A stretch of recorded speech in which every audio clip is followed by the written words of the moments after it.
अस्सलाम वालेकुम वरहमतुल्लाहि वबरकातुहू। मॉम्स यम्मी टाउन में आप सभी का स्वागत है। तो चलिए झटपट गोंद का हलवा जो स्पेशल मेरी अम्मी की रेसिपी है उसे बनाने के लिए आप तैयार हैं। तो ये मेरा घर का बना हुआ घी है, देख रहे हैं कितना दानेदार बना हुआ है। अगर आपके बहुत सारे कमेंट्स होंगे तो मैं इस घी की रेसिपी भी आपके साथ में ज़रूर शेयर करूँगी। तो यहाँ पे मेरा तकरीबन आधा किलो घी था।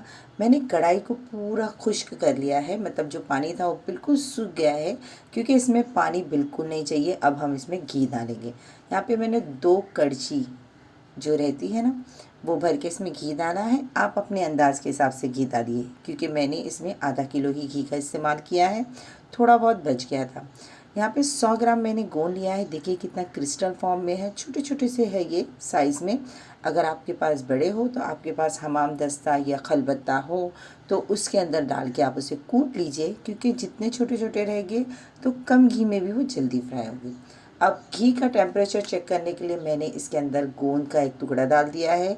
अगर ये फ्लोटिंग करके ऊपर आ जाता है तो समझिए आपका घी का टेम्परेचर एकदम परफेक्ट है। और आपको पूरा प्रोसेस जो भी करना है वो स्लो आंच पे ही करना है, क्योंकि घी बहुत जल्दी जलता है। तो ऐसा ना हो कि आपका घी वेस्ट होते जाए। तो यहाँ पर हमारा गोंद फ्राई हो चुका है, आप देख सकते हैं। और आपने गोंद को डाल डाल कर इसमें फ्राई करना है। तो यहाँ पे तकरीबन हमने जो 100 ग्राम गोंद लिया था वो हमने इसमें डाल के फ्राई कर लेना है। तो बहुत ही झटपट ये बनता है, मतलब थोड़ा सा लेंदी टाइम है, लेकिन मतलब क्या है ना, फ्राई करने में ही जितना टाइम लगता है बस उतना ही। बाकी इसमें कोई भी कॉम्प्लिकेटेड रेसिपी नहीं है, बहुत ही इजीली ये बनके तैयार हो जाता है। सॉरी रेसिपी लेट देने के लिए, रेसिपी तो कब से बन चुकी थी, लेकिन शायद मेरे पास उतना टाइम नहीं था कि मैं आपसे इसे शेयर कर सकूं। एडिटिंग में थोड़ा सा टाइम हो गया, तो प्लीज़ उसके लिए मैं माज़रत खा हूँ। तो बस इसी तरीके से आपने हलवा बना के तैयार करना है। गोंद को अच्छी तरीके से फ्राई कर लेना है और स्टेप बाय स्टेप मेरी रेसिपी को पूरा वॉच करना है। अगर आप एंड तक वॉच करेंगे तो आपको इसका पूरा सही तरीका मालूम पड़ जाएगा। तो ये जो हलवा है वो एक्चुअल में मेरी अम्मी ठंडियों में और जो जचकी होती है डिलीवरी के बाद में खाने के लिए ख़ास तौर पे बनाते थे। तो ये हलवा हमें बहुत पसंद है। इसमें एक गरमई करके नाम की एक पाउडर आता है, आप उसे भी डाल सकते हैं, उसकी जचकी में वो बहुत काम आता है। तो हमने गोंद पूरा आपसे बातों बातों में फ्राई कर लिया है। अब हमारा आगे का प्रोसेस है, घी कम पड़ गया तो हमने और घी डाला है। जब घी मेल्ट हो जाए तो हम इसके अंदर अब डालेंगे जो इसमें है ना, हमने तकरीबन 200 ग्राम बादाम लिए हैं और 100 ग्राम मैंने इसमें काजू लिया है। तो काजू क्योंकि ऐसे भी हमें क्रश करके डालना है, तो हमने इसके अंदर 200 ग्राम काजू, 200 ग्राम बादाम और 100 ग्राम मैंने इसमें अखरोट लिए हैं। और जो मैंने अभी आपको नहीं बताया लेकिन मैं बाद में से ऐड करूँगी।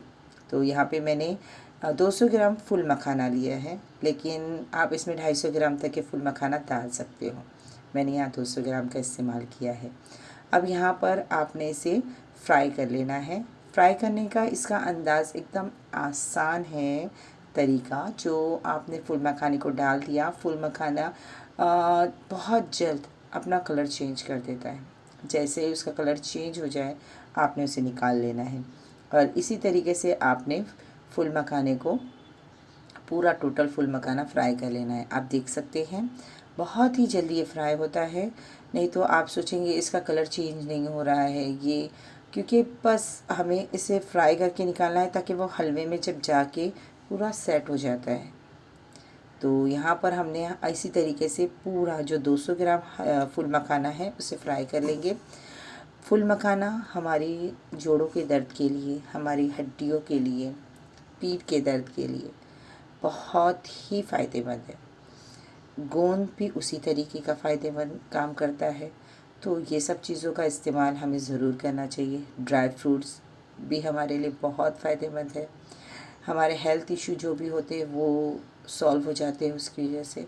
जो हमें थकावट होती है और हमें जो कमज़ोरी फ़ील होती है वो बहुत ही अच्छा काम करता है। तो यहाँ पर हम बादाम को क्रश करके इसमें डालेंगे। और बादाम हैं जो थोड़े से रह गए थे, लेकिन अब घी ज़्यादा गर्म ना हो जाए इसलिए मैंने फटाफट इसमें डालने की कोशिश की है। देखिए मैंने और फिर बादाम इसमें ऐड किए हैं। अब यहाँ पर घी कम पड़ गया है तो आप ऊपर से और थोड़ा घी डाल के उसे फ्राई कर लीजिए। सब चीज़ों को अच्छी तरीके से फ्राई करना है ताकि जो हमारा हलवा है वो लॉन्ग लास्टिंग रहे, ज़्यादा दिन तक चले। तो यहाँ पर हमने इसमें घी डाल दिया है, इसे अच्छे से फ्राई करके हमें इसे भी निकाल लेना है। और फिर आपने क्या करना है, बादाम देखिए एक्चुअल में आपकी आंखों की रोशनी के लिए बहुत अच्छा होता है, तो और स्किन के लिए भी बादाम का बहुत ही अच्छा इस्तेमाल है। तो आप ये सब चीज़ें ज़रूर बनाएं घर में। ये सब चीज़ें जब आप मार्केट से लाते हैं उससे डबल की कॉस्ट देकर, तो अगर आप अपने हाथों से बनाएंगे तो जो मज़ा और जो जायका आपके हाथों का होगा वो उसमें होगा, और आपको ये दिली खुशी भी मिलेगी कि आप अपने लिए कुछ कर रहे हैं, आप घर वालों के लिए भी कुछ कर रहे हैं। तो यहाँ पर हमने जब घी डाल दिया, इसके अंदर घी गर्म हो जाए तो हमने जो काजू क्रश करके रखा है हमने उसे डाल दिया है और उसे भी हमने अच्छी तरीके से फ्राई कर लिया है। ख़ास तौर पे अपने हस्बैंड के लिए बनाइए, जब वो ट्रैवलिंग करते हैं, जॉब पे जाते हैं, थकते हैं, तो ज़्यादा नहीं, सिर्फ 1 टेबल स्पून रोज़ सुबह अगर वो खाए निहार मुँह, उनको इतना अच्छा लगेगा ना। और उन्हें कैसा फ़ील होता है आप मुझे ज़रूर कमेंट बॉक्स में बताइएगा कि आपने हलवा बनाया था और हलवा बनाने के बाद में आपको कैसा फ़ील हुआ।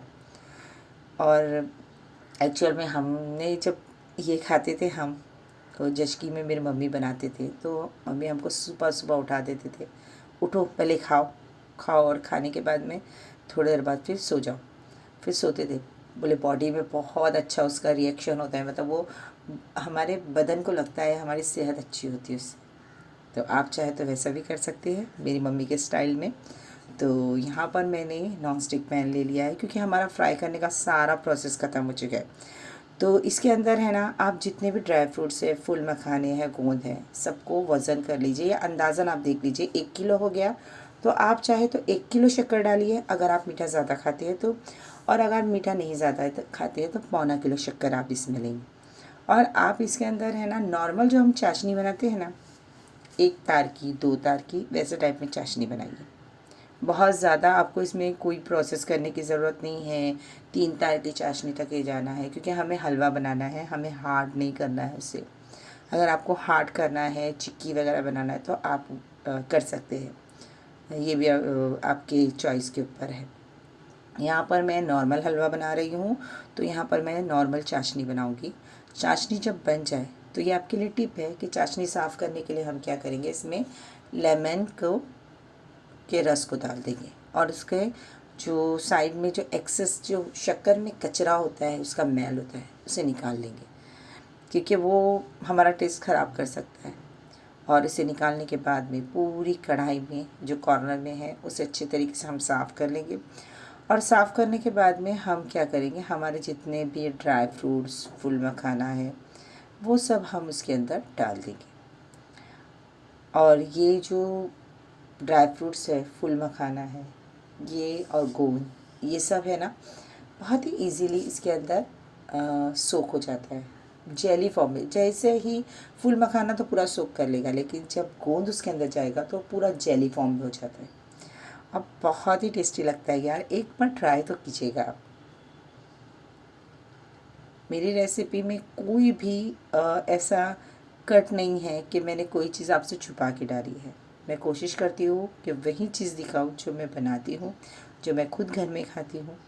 ऐसा तो नहीं है कि अगर वो ख़राब हो गई, मैं आपसे शेयर कर रही हूँ और वो ख़राब होने के बाद में मैं उसे फेंक दे रही हूँ। मैं ऐसा नहीं, मैं घर की बनी हुई चीज़ों से ही, घर में रखी हुई चीज़ों से ही सब चीज़ें बनाती हूँ। मैं कोशिश करती हूँ कि गरीब से गरीब भी अगर मेरी रेसिपी ट्राई करे तो उन्हें ऐसा ना लगे कि भाई हमें, हमारे पास पैसे नहीं थे इसलिए हमने ट्राई नहीं किया था। तो आप ज़रूर ट्राई कीजिएगा और रेसिपी पसंद आए तो कमेंट ज़रूर कीजिएगा, लाइक कीजिएगा, अपने दोस्तों रिश्तेदारों में शेयर कीजिएगा, ताकि मेरे चैनल को और ग्रोथ मिले और आप लोगों का सपोर्ट मिले। बस आपका सपोर्ट ही मुझे ज़रूरी है। यहाँ पर मैंने सब ड्राई फ्रूट और वो फूल मखाना डाल दिया है। गोंद 100 ग्राम गोंद, देखिए कितना ज़्यादा हुआ है। इसे भी डाल के हम अच्छे से मिक्स करेंगे। मिक्सिंग बहुत अच्छे से करनी है आपको, ताकि जो गोंद है वो सब चीज़ों में अच्छे से लिपट जाए। बस अच्छे से मिक्स करके चाशनी में से डिप करना है। यहाँ पर देखिए चाशनी में मैंने डिप तो कर दिया है, चाशनी बहुत ज़्यादा लग रही है। अब इस टाइम पे आपको क्या करना है पता है, चाशनी में स्लो आंच पे से पकने देना है। और यहाँ पर आपकी पसंद के हिसाब से आप अपनी चाशनी थिक और लिक्विडी जितनी चाहे उतना वो स्टाइल में आप हलवा रख सकते हैं। कोई कोई बहुत पतला हलवा पसंद करता है, कोई थिक पसंद करता है। अब यहाँ पर क्या करना है पता है आपको, जितना भी बाबा एक्सेस मटेरियल है, काजू बादाम बहुत महंगे लाए हैं हमने, सब इसमें डाल देना है। बर्तन को पूरा साफ़ कर लेना है जो हमने फ्राई करके रखा था। और साथ में ही अब यहाँ पर है ना, हमने अखरोट को भी डाल देना है, जो अखरोट हमने कूट के रखा है। क्योंकि यहाँ पे सब चीज़ें हमने कूट के रखी है। आप चाहे तो बड़े बड़े बादाम भी रख सकते हैं, अगर आपको वैसे खाने पसंद है तो आप वैसे कीजिए। अच्छे से आपने इसे मिक्स कर देना है। इस टाइम पर मेरी मम्मी गरमई डालते थे, जो मेरी नानी जान अपने गांव से भेजते थे। तो मुझे नहीं पता यहाँ मिलती है या नहीं, लेकिन वो गरमई डालते थे। वो झिझकी के टाइम पे जब बनाते थे तो मेरी मम्मी वो ज़रूर डालते थे। उसे अच्छे से मिक्स कीजिएगा और हलवे को ठीक होने तक ही हमें पकने देना है। ये बहुत ही झटपट बनने वाली रेसिपी है, मतलब झटपट तो नहीं बोलूँगी, बहुत ही इजी रेसिपी है ये। टाइम तो कंज्यूमिंग बहुत ज़्यादा है भाई, फ्राई करना है, चाशनी बनाना है, सब करना है। तो शायद आप बोर हो रहे होंगे मेरी बातों से, लेकिन बहुत ही इजी रेसिपी है ये, आप इसे ज़रूर ट्राई कीजिएगा।